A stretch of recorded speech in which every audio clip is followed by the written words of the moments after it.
बच्चों आज आप लोगों का सीएमए फाइनल का पेपर था।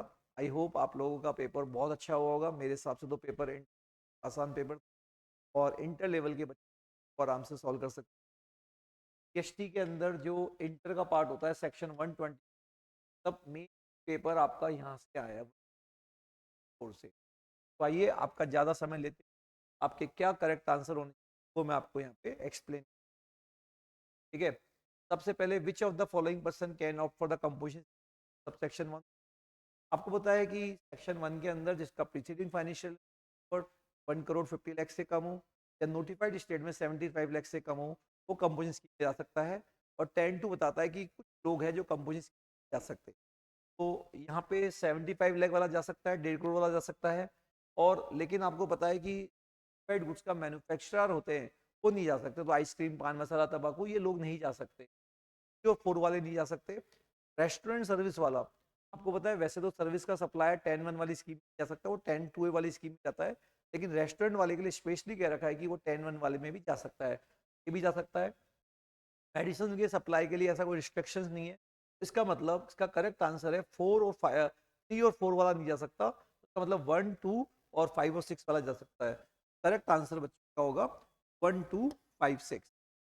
के बाद ये क्वेश्चन इंपोर्ट और सर्विस का है। आपको पता है इंपोर्ट और सर्विस पे सेक्शन 7(1)(b) और एक है शेड्यूल 1। अगर कंसिडरेशन होता है 7(1)(b) लगता है, और अगर कंसिडरेशन नहीं होता है तो शेड्यूल 1 लगता है बच्चों। क्योंकि इसके अंदर कंसिडरेशन नहीं है, शेड्यूल 1 लगेगा। अब शेड्यूल 1 के अंदर क्या होता है कि वैसे तो सप्लाई होने के लिए कंसिडरेशन होना जरूरी होता है।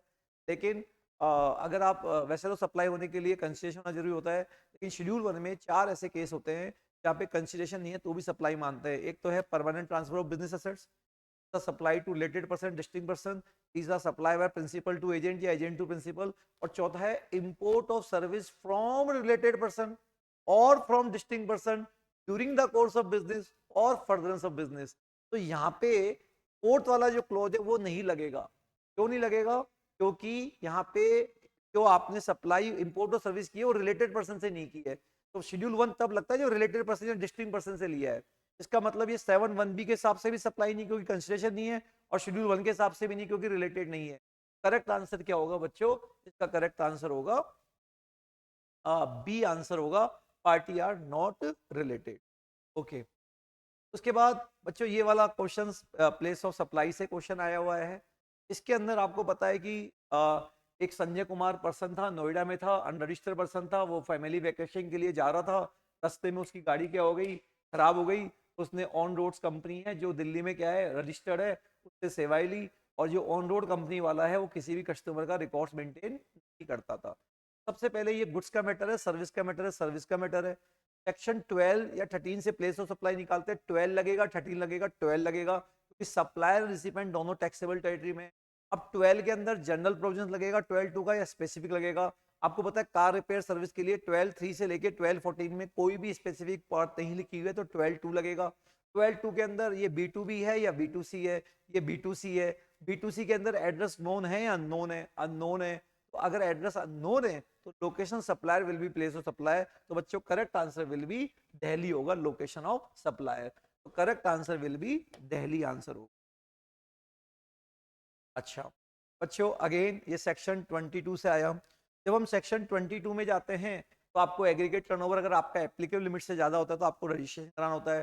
टर्नओवर में क्या आएगा, परचेज को जोड़ेंगे नहीं, चाहे वो FCM वाली हो या RCM वाली हो। और जो आउटवर्ड होता है उसमें सब लेते हैं, चाहे इंट्रा हो, इंटर हो, एक्सपोर्ट हो, टैक्सेबल हो, एग्जेम्प्ट हो, सब लेते हैं अपन, नील रेट हो, जीरो रेट हो। इसका मतलब है ये भी टर्नओवर में आएगा, ये भी टर्नओवर में आएगा, ये भी टर्नओवर आएगा। लेकिन ये तो पेमेंट मेड किया है, पेमेंट मेड मतलब ये आपकी परचेज टाइप है, मतलब एक्सपेंडिचर है, नॉट योर सेल। तो परचेज कभी भी नहीं आएगी। इसका मतलब टर्नओवर आपका होगा 24 lakh. Correct answer will be क्या? 9 lakh 5, 24 lakh will be correct answer. के बाद बच्चों ये एग्जामिशन चैप्टर्स है, मतलब आप देखो कि हर चैप्टर से सप्लाई होनी चाहिए, टैक्सेबल टेरिटरी में होनी चाहिए, पर्सन टैक्सेबल होना चाहिए, एग्जेम्प्ट नहीं होना चाहिए। हर चैप्टर से आपसे यहाँ से पूछे गए हैं। तो बच्चों अब इसके अंदर बताओ विच आर नॉट एग्जेम्प्ट। आपको पता है अगर कोई 12AB या AA में कोई ट्रस्ट रजिस्टर्ड है, अगर वो स्पेसिफाइड सर्विस देती है, योगा कैंप स्पेसिफाइड सर्विस में था तो वो एग्जेम्प्ट होगा। एक बिजनेस कॉरेस्पोंडेंट अगर बैंक को सेवाएं दे रहा है रूरल ब्रांचेज में, तो बताओ वो एग्जाम होता है। अगर अर्बन में देता तो टैक्सेबल होता, रूरल में दिया तो ये भी एग्जाम है। बच्चों आपको पता है रिकॉग्नाइज स्पोर्ट्स बॉडी को अगर प्लेयर, एम्पायर, रेफरी, कोच और है ना टीम मैनेजर अगर ये सेवाएं देते जब तो एग्जाम होता है। इसके अलावा कोई देते तो टैक्सेबल होता है। तो एक तो ये टैक्सेबल है। पहले जो कोड ब्लड बैंक की सेवाएं होती थी तो वो क्या होती थी, एग्जाम होती थी। लेकिन आपको पता है अभी रिसेंटली एग्जामेशन विड्रॉल कर दी गई है, तो ये भी टैक्सेबल है। तो इस क्वेश्चन के अंदर थोड़ी सी मिस्टेक हो गई है। तो इसके अंदर सी और डी दोनों करेक्ट आंसर है। तो जिन बच्चों ने सी और डी किसी पे भी टिक किया होगा मेरे हिसाब से उसको नंबर मिलने चाहिए। लेकिन अगर ए और बी पे किया है तो उसको कोई नंबर नहीं मिलेगा। ओके, गलती है इसके अंदर। अब ये कंपोजिशन स्कीम से आ गया। अब कंपोजिशन स्कीम के अंदर क्या होता है बच्चों कि आपने इसकी आपको बतानी है कि ये कितना टैक्स पे करने के लिए लायबल है। Calculate tax paid by C composition scheme. आपको पता है जो पर्सन कंपोजिशन स्कीम में होता है तो सेक्शन 10(4) बोलता है कि उसको आईटीसी नहीं मिलेगी। तो आईटीसी नहीं मिलेगी तो टैक्स कॉस्ट का पार्ट हो जाएगा। तो 3 लाख तो ये हो जाएगा प्लस 36,000 रुपये हो जाएगा। तो ये हो गया 3,36,000। अच्छा, अब उसका ये 40% क्या हो गया, मार्जिन हो गया। तो अगर मैं 3,36,000 का 40% मार्जिन करूंगा तो वो आएगा 1,344,000। तो ऐसा करने से क्या आया, 4,70,400। अब बताओ क्योंकि ये गुड्स का सप्लायर है, ट्रेडर है, तो बताओ रेट लगेगी 1%। तो करेक्ट आंसर होगा 4,704। 4,704। अच्छा बच्चों ये अगेन देखो, ये सेक्शन 10 पे आया, ये सेक्शन 19 पे आया। अगर हम जॉब वर्कर को कैपिटल गुड्स भेजते हैं तो बताओ वो 3 साल के अंदर आ जाना चाहिए रिटर्न, और इनपुट भेजते तो 1 साल के अंदर आ जाना चाहिए। तो यहाँ पे कैपिटल गुड्स लिखा हुआ है तो करेक्ट सेक्शन 19 के हिसाब से 3 साल के अंदर वापस आ जाना चाहिए। तो करेक्ट आंसर ये है। बच्चों ये वाला क्वेश्चन एग्जामिशन कैन, क्या इन्वेस्टिगेशन स्टेज पे हम एग्जामिशन क्लेम कर सकते हैं? आंसर है नो। ये क्वेश्चन आपका जो इंस्टीट्यूट ने मॉक टेस्ट एमसीक्यू रिलीज किए थे उसका ये क्वेश्चन नंबर 29 शायद दिया हुआ है। तो 29 का जो ए आंसर ना 29 जो है वो दिया गया, तो उसका करेक्ट आंसर होगा बच्चों ए होगा।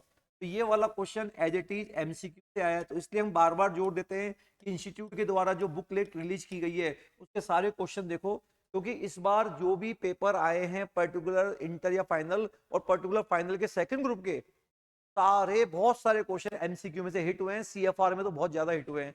तो आप अभी ये गलती बिल्कुल ना करें, मॉड्यूल के पीछे के एमसीक्यू और जो आपकी इंस्टीट्यूट ने बुकलेट निकाली है 2022 सिलेबस की उसके सारे क्वेश्चन आप करके जाइए, क्योंकि वो हिट हो रहे हैं। 4-5 क्वेश्चन आपको उसमें से मिल रहे हैं। बच्चों ये क्वेश्चन थोड़ा सा मिस्टेक है इस क्वेश्चन में।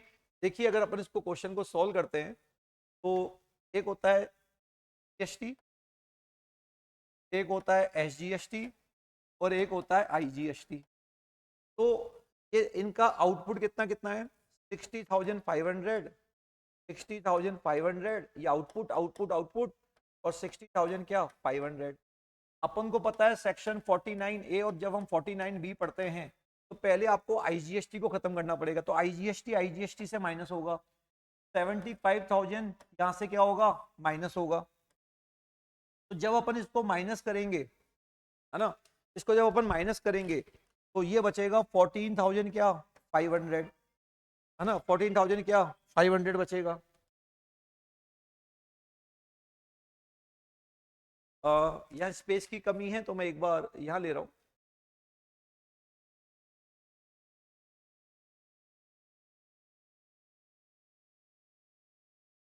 जैसे मान लो अपन ने सीजीएसटी, एसजीएसटी और यहाँ पे लिया आईजीएसटी।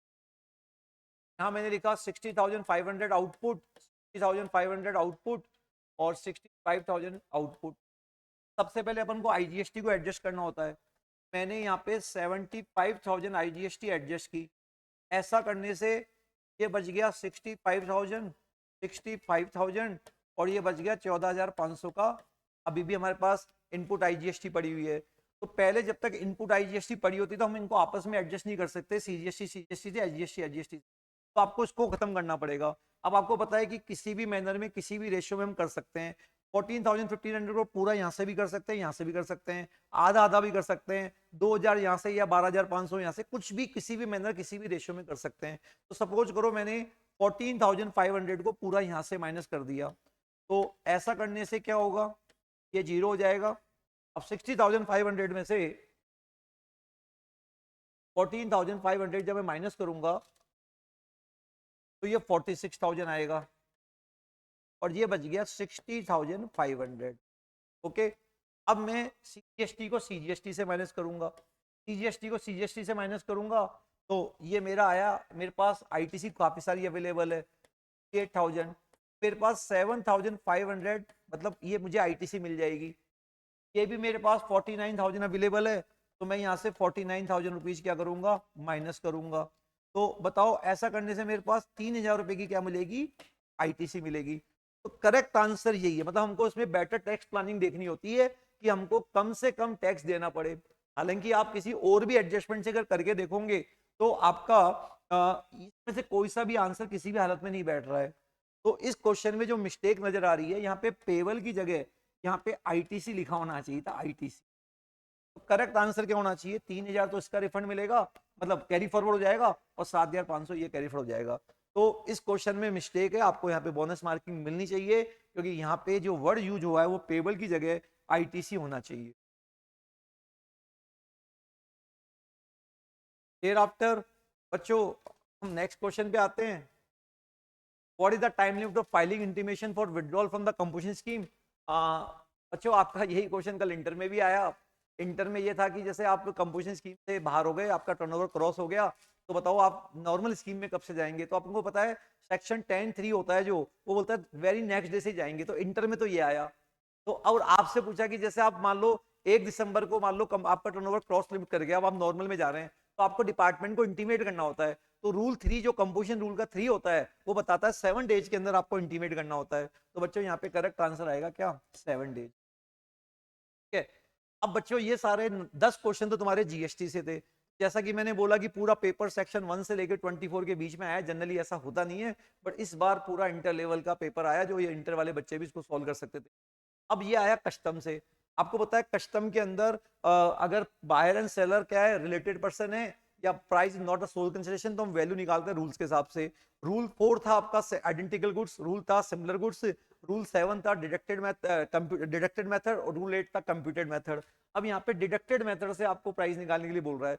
आपको पता है जब आइडेंटिकल गुड्स होता है वहां से एक से आइडेंटिकल गुड्स के मेथड में जब एक से ज्यादा प्राइस निकल के आती है तो हम लोएस्ट प्राइस लेते हैं, है ना। लेकिन डिडक्टेड मेथड में जो ग्रेटेस्ट क्वांटिटी जिस प्राइस पे बिकी उस प्राइस को हम पे लेते हैं। तो यहाँ पे ग्रेटेस्ट क्वांटिटी बच्चों 80 बिकी है, 80, 50, 25।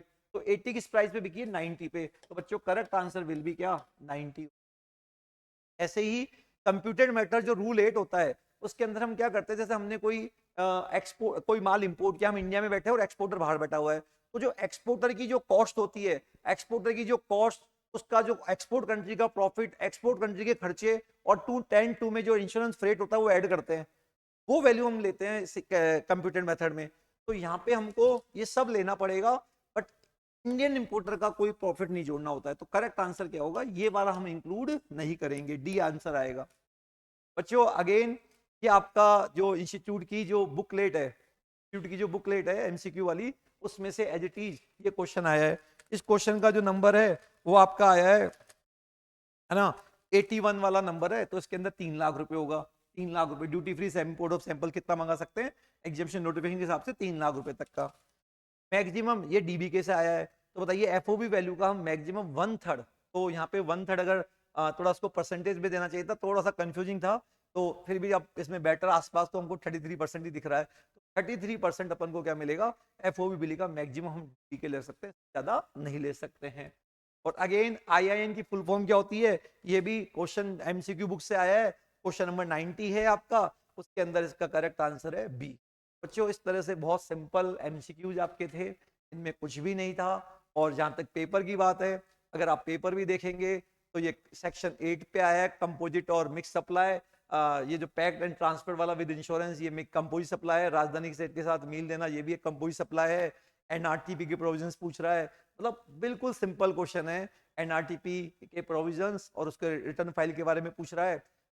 ये अगेन ये अपना इस कोर्स के अंदर ये कौन कौन सी चीजें एग्जाम्प्ट होती है, तो एग्जाम्पशन चैप्टर से पूछ रहा है, ये आईटीसी चैप्टर से पूछ रहा है। मतलब कुल मिला के मतलब क्वेश्चन 2 भी बहुत सिंपल है, क्वेश्चन 3 भी बहुत सिंपल है। उसके अलावा 4 भी डायरेक्ट क्वेश्चन है, मतलब बिल्कुल डायरेक्ट क्वेश्चन पूछे गए हैं, कोई घुमाव नहीं है।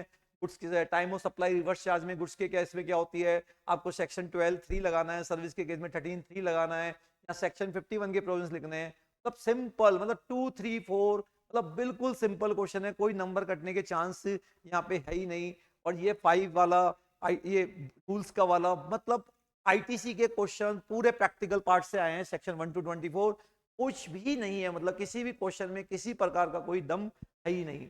ठीक है, ये आपका फॉरेन ट्रेड पॉलिसी से क्वेश्चन आया है, 6 फॉरेन ट्रेड पॉलिसी से आया है कि ई इनवॉइस के कौन कौन लोग हैं जो ई इनवॉइस पे नियम उनके अप्लाई नहीं होते। अगेन फॉरेन ट्रेड पॉलिसी, तो फॉरेन ट्रेड पॉलिसी तो ये वहां से आया हुआ है। अगेन ये वाला जो क्वेश्चन है ये थ्योरी में से आया है, जो जीएसटी की पीछे वाली थ्योरी होती है वहां से ये वाला आया है।